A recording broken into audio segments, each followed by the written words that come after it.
Wow. What's good? It's Woog. Vergil Ortiz Jr. just beat Sergey Bohachuk via majority decision in what might be a fight of the year contender. This was a close one. Not necessarily because Bohachuk won as many rounds as Vergil Ortiz Jr., but this fight included 2 knockdowns. They look like flash knockdowns. And the first of those 2 knockdowns was the very rare instance where it was called a slip at the time. This was in the first round. Vergil Ortiz hit the canvas. He immediately waved it off. He did. Vergil Ortiz was saying, nah, it was a slip. Harvey Doc, the ref, agreed, and it was not ruled a knockdown. Now, Vergil Ortiz, if you recall, got hurt. I believe it was in the third. He got hurt a couple of times against Mean Machine Kavyaskis, and when Vergil hit the canvas, he did the same thing. He hopped right back up, said, no, that wasn't a knockdown, and the ref agreed, but it was because Vergil Ortiz threw like a haymaker after getting badly hurt, and that haymaker took him off his feet, so he was hurt, swung a punch, missed, and hit the canvas.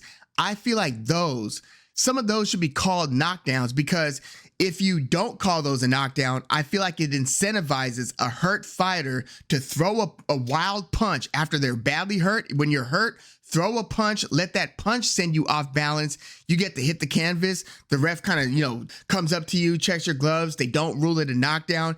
It buys you some time, and it's not ruled a knockdown. I thought that against Mean Machine should have been ruled a knockdown. And in the first round, when I saw Vergil go down and they get up and do the same thing, no, it wasn't a knockdown. And then they call it a slip. I thought that he was about to get away with getting knocked down and them not calling it twice. But later on in the fight, they must have reviewed it. And this was several rounds later. And then they come back and then they change that ruling to an actual knockdown. So you arguably get a switch between a 10-9 round for round 1 in favor of Vergil Ortiz to a 10-8 round in favor of Bohachuk. Huge difference. And then in the 8th round, there was another relatively flash-ish knockdown. And Ortiz pointed to the canvas again and said, no, that wasn't a knockdown. And so when Harvey Doc started counting, Vergil Ortiz was beside himself. He was like protesting the call. So there was a knockdown in the first, knockdown in the 8th. Those brought the score totals a lot closer. So what we got was a majority decision where we had one judge's card ruling it a draw, 113-113, which means that card would have been 115-113 if it wasn't for the 1-point deductions due to knockdowns. And obviously, if those knockdowns didn't occur, then you probably get a bigger swing, because even in the rounds where Ortiz got dropped, he won majority of that round that he got dropped in. So 113-113, and then the other 2 scorecards had it 114-112. So if you don't deduct those 2 points for the 2 knockdowns, you would have had, and this is assuming Bohachuk won those rounds without the knockdown, which again, that's a whole other discussion, but it would have been like 8 rounds to 4, 116-112, Vergil Ortiz. And all that's to say, the knockdowns made the scores competitive. Ortiz won most of the rounds. They were fun, competitive, incredibly action-packed rounds, but Vergil Ortiz, to me, was edging the majority of those rounds. But this fight delivered on all of the promise. When you look at these guys' styles, when you look at their pressure, their volume, their punching power, their ability to just kind of go forward and exchange, this was a heater. And the only thing that would make me think that maybe this isn't arguably fight of the year is that we already got Tyson Fury versus Alexander Usyk 1. I feel like that one has more or less sealed the deal as far as fight of the year. But boy, this was an entertaining fight to watch. And Vergil Ortiz was doing some back foot fighting early in the fight, where he was slipping more punches than I'm used to seeing him just slip. He was slipping jabs, he was slipping right hands, but this turned into a firefight pretty damn quickly. I mean, we already knew that Ortiz's reaction to getting hit is usually to throw a ton of punches and make up for that. Basically, to remove that visual of him getting hit with something significant for the crowd, for the judges. So then he usually just starts to open up when he gets hit. And he got hit a lot in this fight. He got his nose cut in a couple places. He got a cut over his eye. I'm still not 100% sure whether that was a punch or a headbutt, but even considering like the punch stat totals, we had Bohachuk landing 225 punches and Ortiz landing 265. So Ortiz landed 40 more punches total. But the big difference to me was Ortiz's commitment to working the body. The body punch total was Ortiz 101 body punches to Bohachuk's 32.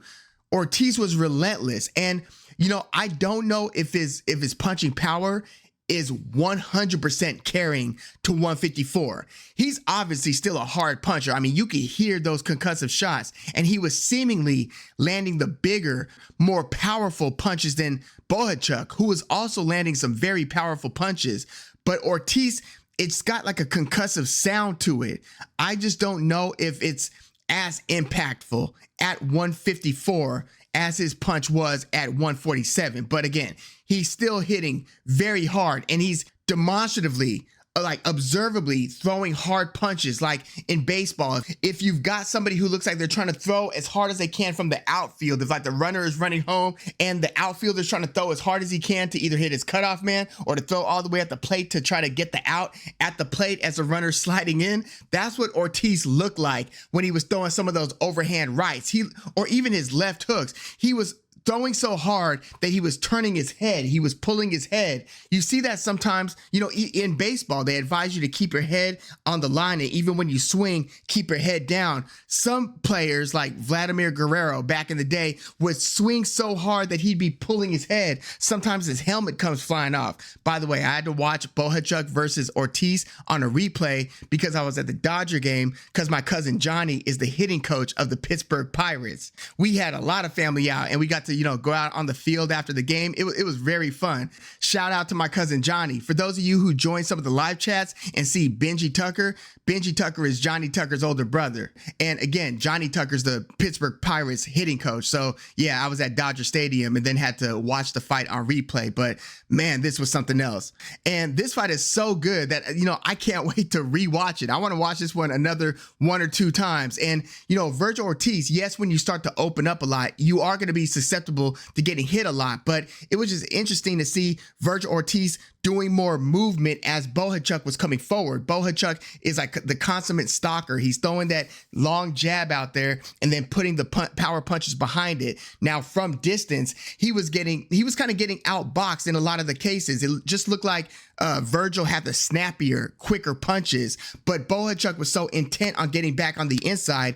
Once he got on the inside and they started exchanging again, although Vergil's throwing super hard, that kind of brings those exchanges back to kind of 50-50, where they are trading a lot more. And it's a lot more difficult to tell who's pulling away in those rounds. Although, you know, you saw Bohachuk start to look like he was waning a little bit, but it's just funny because Bohachuk did look like the one who was getting hurt in certain parts of the fight, but it was Ortiz who suffered 2 knockdowns, you know? So you had one guy getting hurt, but the other guy getting dropped. And it's funny because when Ortiz would get dropped, Bohachuk's facial expression, I rarely see a fighter smile as much as Bohachuk does in the ring. So when, you know, Ortiz is saying, no, that wasn't a knockdown, and the ref is counting in his face, Bohachuk's got like an ear-to-ear grin just looking at how pissed off Vergil Ortiz is. And, you know, Bohachuk, when he does something good and it has an impact on Ortiz, who also did get buzzed, I mean, in several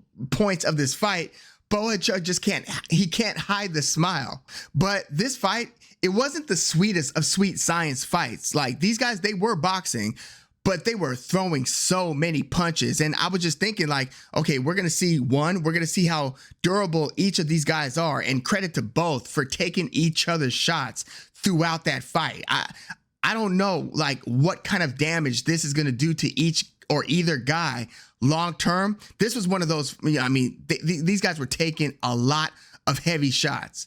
But this fight was evidently also going to show what Ortiz's, 12-round cardio is at 154 and what his durability is at 154. So it's clear that he could take the punches, even though he's apparently got some sort of like a slight balance issue for those 2 knockdowns to occur. and for punches that didn't seem to they didn't seem to really wobble him, but he was just momentarily, boom, just hitting the canvas and then bouncing back up. So it could be a foot placement thing. It didn't look like he was slipping on the sticker, although that second knockdown looked like it might have been sticker related, where yes, he did get hit, but his foot might have gone out from having stepped on one of those stickers, which those stickers in the ring, it's 2024. We can't get some other way of advertising in the ring without compromising the fighter's actual feet and their footwork. They're stepping on different substances depending on where in the ring they are. It just sounds ridiculous. How can you not have a hologram projectile if you need to see the logos, or you need for the fans in the stands and the viewing audience to see the advertisements? You can't have something projecting images on the ring without it having to be a substance that the fighter's footsteps have to deal with. It just seems ridiculous. These fighters are pivoting and throwing power punches, having to plant their toe or the ball of their foot on the canvas, and depending where they are in the ring, it matters. So yeah, that's a little bit crazy to me. But yeah, 2 knockdowns. Vergil Ortiz and Bohachuk were just exchanging. And Vergil Ortiz has about every punch in the book. He's throwing jabs, he's throwing left hooks. He was getting uppercuts in there because Bohachuk's got that high guard. So he was splitting that high guard with those uppercuts. Again, he was throwing those home run right hands, and he throws these punches. And this is one of the reasons I became a fan of Ortiz. When I saw him, beating up on Mauricio Herrera, it's he fights he's a little bit pissed off, and he's got this look on his face he's just trying to get this done. He's trying to beat the piss out of you and then keep it moving.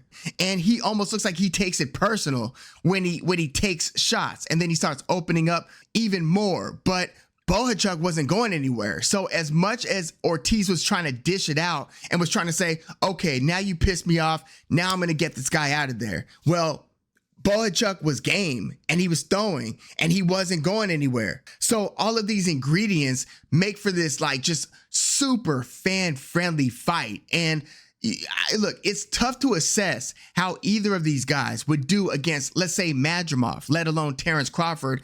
I don't, because we went from last weekend's chess match. They call it a high-speed chess match with fewer punches, but hard punches, combinations in the case of Crawford, beautiful right hands in the case of Madrimov, beautiful body punches in the case of Crawford. But it's hard to take those fighters and then put them in this ring with either one of these guys and think of how that would play out, because they were fights that were fought at such different types of intensity. They both contained tons of intensity, but it was different types of intensity. You had a lot of rounds in that Crawford-Madrimov fight where they were landing single digits in that round. You don't have one round in this fight where either guy lands in single digits. It was 19-27 in favor of Ortiz, 13-26 in favor of Ortiz, 19-23, 19-15, 21-23, 22-20. And even late in the fight, the last 2 rounds, you had 18 landed by Bohachuk to 28 landed by Ortiz. And then in the final round, 22 landed by Bohachuk to 28 landed by Ortiz. So just volume wise, this was such a different style of fight. So yeah, these guys had cardio, they had punch absorption, durability. I think that both of these guys should take a nice sized break. I know Ortiz is probably going to want to get right back in there. And this fight begs the question, after this, competitive majority decision win for Ortiz, that was a bit of a slugfest. It really was. Who do you see these guys fighting next? The idea was that, they called this a WBC interim, title bout where Bohachuk was defending his interim status with the WBC. So that's Fundora right now, who doesn't have anything on the schedule. I'm, privately hoping that Fundora and Tim Tszyu run it back. That's what I want to see happen. But, Errol Spence doesn't have anything on the schedule. And we've been hearing, okay, is it going to be Fundora versus Spence? We don't know what's going on. But, I wouldn't mind seeing Bohachuk against Errol Spence. Bohachuk's coming off this majority decision loss. Errol Spence is coming off, still hasn't fought since that Crawford fight. I don't think that would be a terrible fight. I think that would be a appropriate matchup because both guys are coming off losses, even though, I mean, that would extend Errol Spence's inactivity that much longer. Because again, I don't think Bohachuk's going to hop right back in the ring. I mean, he might. These guys are savages. But I mean, I would advise Bohachuk to take maybe 9 months out. You know what I mean? But with Ortiz, I mean, do you exercise that WBC side? Would it be Sebastian Fundora for Vergil Ortiz? Or is there a play to get a fight against Terrence Crawford and challenge for his WBA title? By the way, what about Bohachuk Madrimov? I don't know. There's so many fights you could make. And then you've got other guys, you know, Jermell Charlo's supposedly going to return to 154. And then you've got guys like Erickson Lubin. You've got Jesus Ramos, who lost that disputed decision against Erickson Lubin. Again, you still have Tim Tszyu, who lost his title due to having a bloody mask and having that terrible experience where his cut, you know, probably still hasn't healed. And then you've got Charles Conwell, who fought on this undercard and picked up an impressive win, knocking his opponent, Kiari Gray, out in the second round with a body shot. And it was a beautiful body shot. Like, he switched it up. He went to the head and to the body, like with the same hand, upstairs, downstairs. That downstairs sealed the deal. And he was committing to the body before that. Charles Conwell often does commit to the body, but he's a top 10 fighter right now. He was listed at 9 according to Ring Magazine. So this might, you know, well, I don't know if this is going to bump him above Brian Mendoza, who's sitting at 8. It's just another win, but it was against like a non-distinguished opponent. But Charles Conwell is in the mix. But you got a lot of very good and very entertaining fighters at 154. So where do you guys want to see Vergil Ortiz go next? Where do you want to see Terrence Crawford, Madrimov, you know, Sergey Bohachuk, who again, he gave nearly as good as he got. Not quite, but close.